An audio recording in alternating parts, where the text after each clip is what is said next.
한국 학교 출신에서 3년 특례로 인문계에서 경영학과를 합격한다는 건 굉장히 어려운 일입니다. 그런데 성균관대, 서강대, 중앙대뿐 아니라 연세대와 고려대까지도 모두 합격한 학생이 있습니다. 어떤 이력을 만들어야지만 이런 결과를 만들어낼 수가 있는지 이번 영상에서 보여드릴 테니 끝까지 시청 부탁드리겠습니다.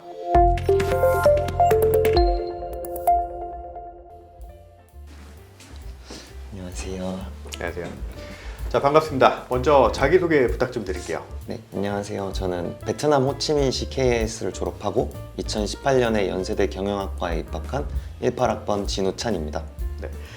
이미 합격한 시기는 좀 지났지만 늦었지만 아무래도 축하해요. 그래도 저는 합격을 축하하고요. 혹시 동시에 합격을 한 학교나 학과가 있을까요? 저는 성균관대랑 중앙대를 동시 합격했었고 서강대 그리고 고려대는 추가 합격으로 합격을 했습니다. 혹시 불합격한 학교 학과는 없나요? 정말 다행히도 고려대랑 서강대에 추가 합격을 하게 되면서 불합격한 학과는 없었습니다. 와, 3년 특례에서 한국 학교 출신으로 인문계에서 경영학과를 합격한다는 건 굉장히 어려운 일이잖아요. 그런데 지금 말씀하신 거라면 연고, 서성, 중앙대를 경영학과를 모두 다 썼는데 모두 다 합격한 케이스가 되는 거네요. 네, 정말 다행히도 그렇게 됐습니다. 아, 대단합니다. 동시 합격을 한 학교들이 꽤 있었어요. 그런데 지금 학교를 선택한 특별한 이유가 있을까요?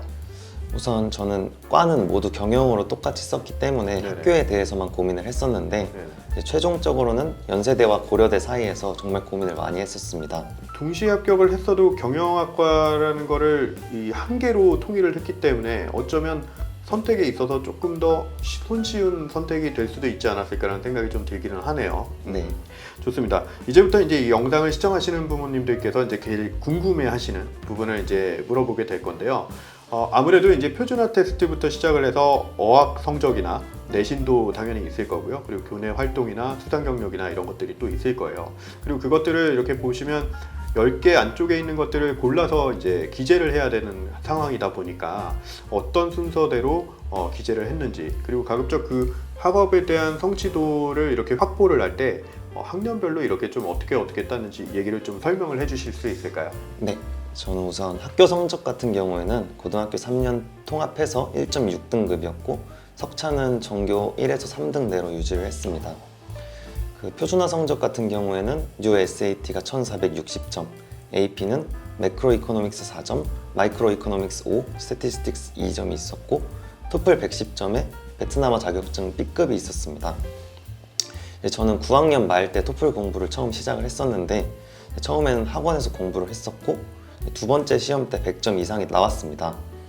그 이후에는 학원을 아무리 더 다녀봐도 점수가 크게 변하지 않아서 토플에 너무 과투자하기보다는 다른 것들을 병행하자라고 생각을 했고 그래서 11학년 때부터는 약점이었던 토플 스피킹만 방학 특강을 통해서 보완하면서 SAT 공부를 같이 했었습니다.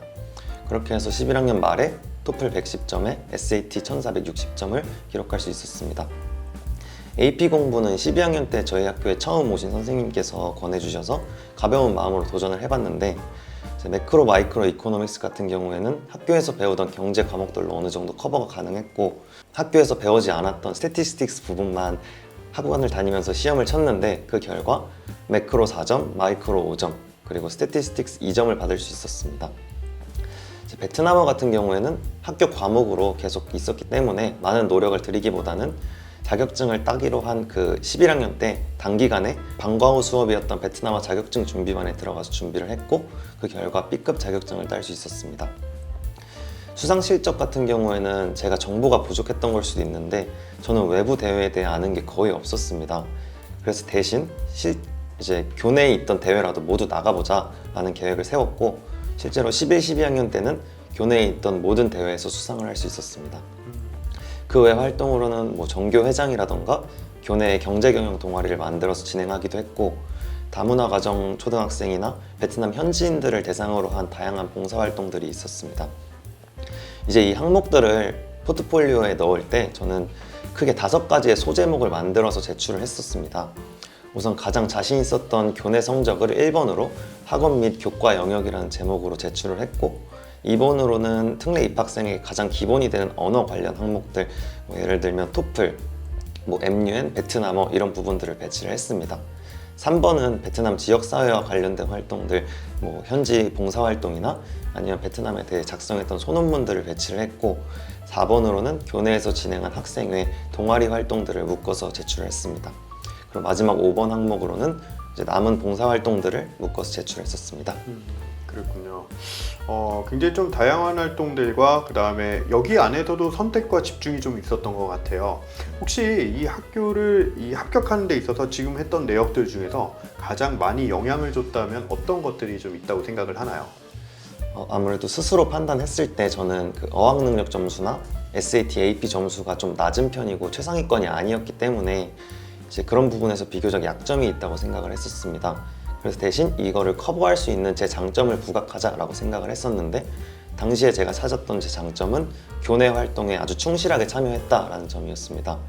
이게 되게 기본적인 부분이지만 어쨌든 기본적인 만큼 또 중요하다고 생각을 했었는데 이제 저 같은 경우에는 정교회장 활동이 각 학교별로 한 명씩밖에 없는 스펙이기도 하고 뭐 또래 학년 친구들과 비교를 했을 때 모든 대회에서 수상했던 건 또 저밖에 없었기 때문에 강점이 될 수 있다고 판단을 했습니다. 그래서 자소서나 포트폴리오에 나는 공부만 잘하는 게 아니라 이런저런 활동 다 열심히 하는 사람이다 라는 점을 어필하려고 노력을 많이 했었던 것 같습니다. 그렇군요. 한국 학교의 특성상 3월학기다 보니까 고3 2학기가 시작하기 전에 7월 달에 또 기말고사가 시작하려고 하는 1학기의 말쯤에 이렇게 해서 애매하게 좀 원서 쓰는 시기와 겹쳤을 텐데 혹시 이걸 학교에서는 좀 어떻게 처리를 해줬나요? 저희 학교 같은 경우에는 기말고사를 12학년 1학기만 기말고사를 6월 말에 봐서 원서 접수 이전에 기말고사 성적을 넣을 수 있었습니다. 아, 그랬군요. 저희가 알기로는 이제 이 연고대가 그때도 제시문 기반의 면접이었는데 그때는 아마 아직은 영상을 업로드하는 형태였을 것 같아요. 코로나나 이런 것들 때문에. 근데 지금은 이제 면접의 형태가 좀 고려대부터도 이제 벌써 입학사정관 앞에서 하는 형태로 되기는 했어요. 근데 어찌됐든 연고대 면접을 보신 학생의 입장에서 노하우나 이런 것들이 좀 있다면 어떤 게 있을까요? 우선 고려대 면접 같은 경우에는 당시에 개인과 사회의 관계라는 주제를 가지고 3가지 제시문을 제공을 했었는데 첫 번째 제시문에서는 사회적 상호작용에 대해 설명을 하는 글이었고 두 번째 제시문은 다양한 악기들이 화합하면 총합 이상의 효과를 낸다라는 오케스트라의 예시를 담은 글이 주어졌습니다. 그리고 마지막 제시문에서는 스놉 효과에 대한 설명과 이거를 선민 사상으로 보는 부정적인 시선이 있다라는 3개의 제시문이 주어졌고 이에 대해 4개의 질문이 있었습니다. 첫 번째 질문은 1번 제시문의 내용인 사회적 상호작용의 사례를 지원자의 전공과 관련해서 설명해라. 2번 질문은 오케스트라 예시에서 말했던 요지의 긍정적인 영향과 부정적인 영향을 설명하시오. 3번 질문은 이제 스놉 효과를 선민 사상으로 보는 시각에 대해 본인 생각을 말해보시오. 그리고 마지막 질문으로는 개인과 사회의 관계에 대한 개인의 견해를 말해보시오 라는 질문이 주어졌고 이 질문들에 대한 대답을 다 했는데도 시간이 조금 남았기 때문에 저는 국내 축구가 당시에 잘 못하고 있었는데 이게 전체의 문제인가 개인의 문제인가 라는 추가 질문이 주어졌었습니다. 이제 고려대 면접 같은 경우에는 제시문 내용이 디테일하고 질문도 또 4개나 되기 때문에 준비 시간 동안 제시문을 빠르게 파악하고 정확하게 답변을 준비해 놓는 게 가장 중요했던 것 같습니다. 또 이제 면접 분위기가 굉장히 딱딱한 편인데 추가 질문이 주어졌을 때 당황하지 않고 시간을 충분히 갖고 답변을 하는 게 정말 중요한 부분인 것 같습니다. 이제 반대로 연세대 같은 경우에는 로봇 자동화라는 주제를 가지고 자동화에 따른 직업별 대체율 그래프가 주어졌었는데 이 그래프를 보고 2가지 질문에 대한 대답을 하는 것이었습니다. 첫 번째로는 로봇 자동화를 보여주는 영화나 소설의 예시를 들고 그게 현실에서 어떻게 나타날지 논평해라 라는 질문이 있었고 두 번째 질문은 자동화가 지원 전공이나 희망 분야에 미칠 영향과 그에 대해 어떻게 대응할 건지 답변해라 라는 질문이 있었습니다. 그리고 이에 더해서 자소서에 제가 적은 내용들에 대한 짧은 질문들이 함께 있었습니다.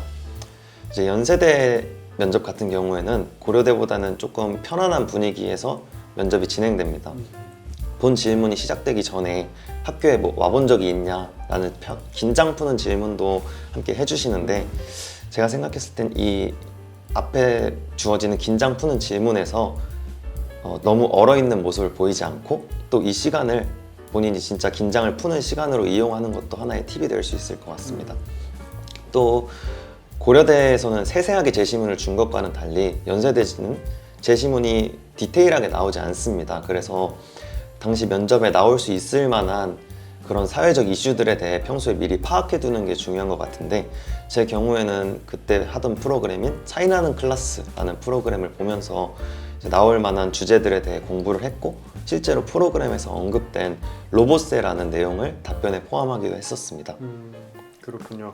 뭐 어찌 약간 들어봤을 때는 학술적이냐 아니면은 순발력이냐 이런 것들을 좀 대주점이라고 볼 수도 있을 것 같은데, 지금 말씀하셨던 이 기출 문제나 이런 것들 실제 기출 예상 문제, 기출 문제였던 거죠? 네, 제가 당시에 면접이 끝나자마자 담임 선생님한테 그 면접 내용을 보내드렸던 카톡이 남아 있어서 이렇게 가져올 수 있었습니다. 그렇군요. 지금 현재 내신부터 이제 그 학업적인 스펙과 그 다음에 어떤 걸 중점으로 가졌는지와 그다음에 면접에 대한 얘기까지 쭉 얘기를 해주셨는데, 입시 준비에 있어서 가장 중점적으로 집중하고 노력했던 부분이 이것 외에, 그러니까 이것들은 내용이라고 찬다면 본인이 생각했던 부분이라는 게 있을 거라고 생각이 돼요. 혹시 어떤 게 있었을까요?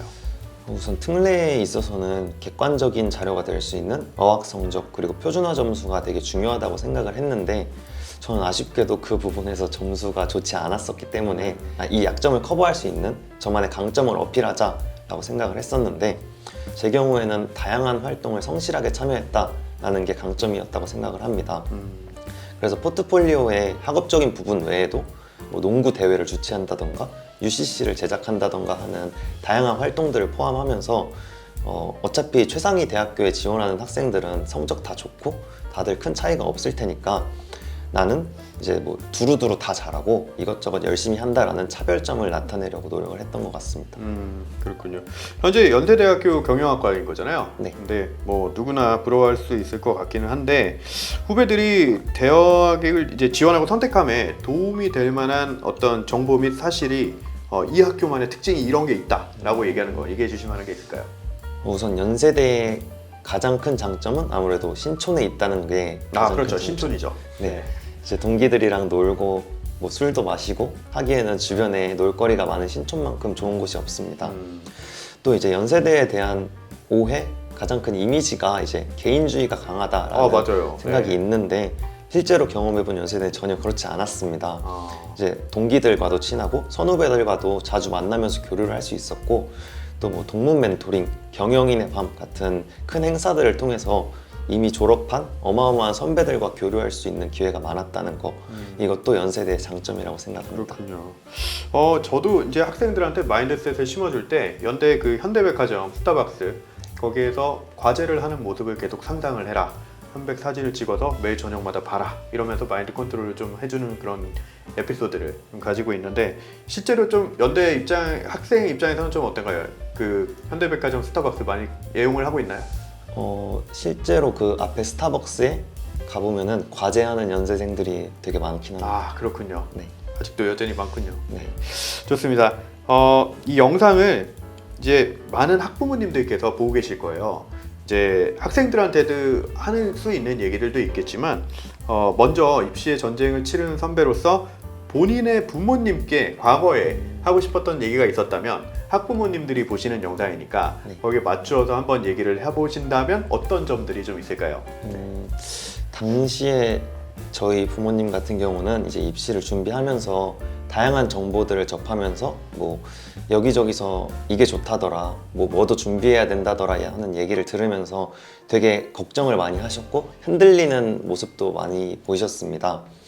근데 이제 와서 생각을 해보면은 10학년, 11학년 초까지는 뭐 다양한 정보를 모으고 다양한 경험들을 해보는 게 물론 좋지만, 11학년 말부터 입시가 가까워진 12학년 때는 다양한 거에 너무 휘둘리기보다는 하나의 멘토를 정해서 그 멘토의 방식을 일관성 있게 따라가는 게 혼란을 방지하고 걱정을 줄이는데 더 도움이 될 수 있지 않았을까 하는 생각이 있습니다. 네. 너무 오늘 귀한 시간 내주셔서 감사드리고요.